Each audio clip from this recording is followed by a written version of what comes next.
মাত্র 3টা উসিলা দিয়ে আপনি আল্লাহর কাছে দোয়া করবেন। আপনার দোয়া যত কঠিন হোক না কেন, আপনার দোয়া হয়তো বারবার ফিরে আসতেছে, আল্লাহর কাছে কবুল হচ্ছে না, আপনি এই 3টা উসিলা দিয়ে আল্লাহর কাছে দোয়া করবেন, দেখবেন যে আপনার দোয়া 100 আল্লাহ পাক কবুল করে নিয়েছে। আমি নিজে প্র্যাকটিক্যাল, আল্লাহ পাকের কাছে এভাবে দোয়া করলে আল্লাহ কবুল করে নেয়। 1 নম্বরে আপনি আল্লাহ পাকের কুদরতি নামের উসিলা দিবেন, সিফতি নামের উসিলা দিবেন। আল্লাহ পাক পবিত্র কোরআন সূরা আরাফের মধ্যে বলেন, ওয়ালিল্লাহিল আসমাউল হুসনা ফাদউহু বিহা।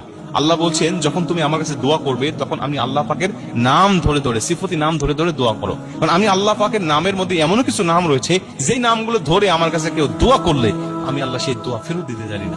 এই জন্য এই দোয়াগুলো, এই জন্য এই নামগুলো ধরে ধরে এই নামের উসিলা দিয়ে দিয়ে তুমি আমি আল্লাহ পাকের কাছে দোয়া করো। তোমার রিজিক নাই, রাজ্জাক নামের উসিলায় তুমি দোয়া করো, আমি আল্লাহ কবুল করে নেব।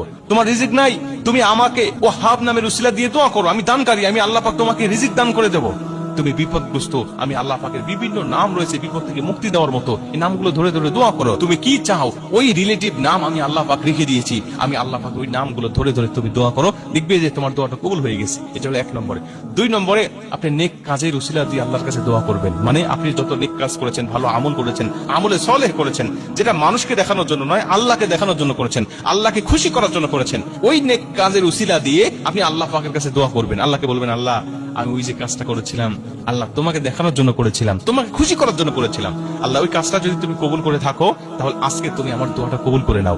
এভাবে আপনি আল্লাহ পাকের কাছে নেক কাজের উসিলা দিয়ে দোয়া করবেন, দেখবেন যে আল্লাহ পাক আপনার দোয়াটা কবুল করে নিয়েছে। মুসলমান ভাইরা আমার, বনী ইসরাইলের 3 জন যুবকের ঘটনা আপনারা জানেন, যেই যুবকেরা আল্লাহ পাকের কাছে নেক কাজের উসিলা দিয়ে কঠিন বিপদের সময় দোয়া করেছিলেন, আর আল্লাহ পাক সেই কঠিন মুসিবতের সময় তার দোয়াটা কবুল করে নিয়ে আল্লাহ পাক বিপদ আপদ থেকে মুক্ত করে দিয়েছিলেন। আপনারা জানেন, আমি ঘটনা বলছি না, শুধু শিক্ষাটা বলছি।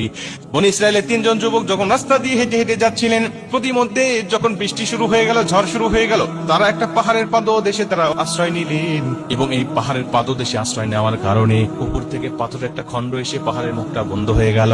তারা বলে ভিতরের অক্সিজেন পর্যন্ত বন্ধ হয়ে গেল, আলো বাতাস বন্ধ হয়ে যাওয়ার পরে ভেবে নিলাম মারা যাব, কিন্তু এই জায়গায় যদি মারা যাই আমাদের জানাজা হবে না, দাফন কাফন পর্যন্ত হবে না, মানুষ জানবেও না আমরা মরে পড়ে রয়েছি, কি করা যায়, এখান থেকে বের হতে হবে। কিন্তু এত বড় পাথর 3 জনের শক্তিতে বের হওয়া সম্ভব নয়, আল্লাহ পাকের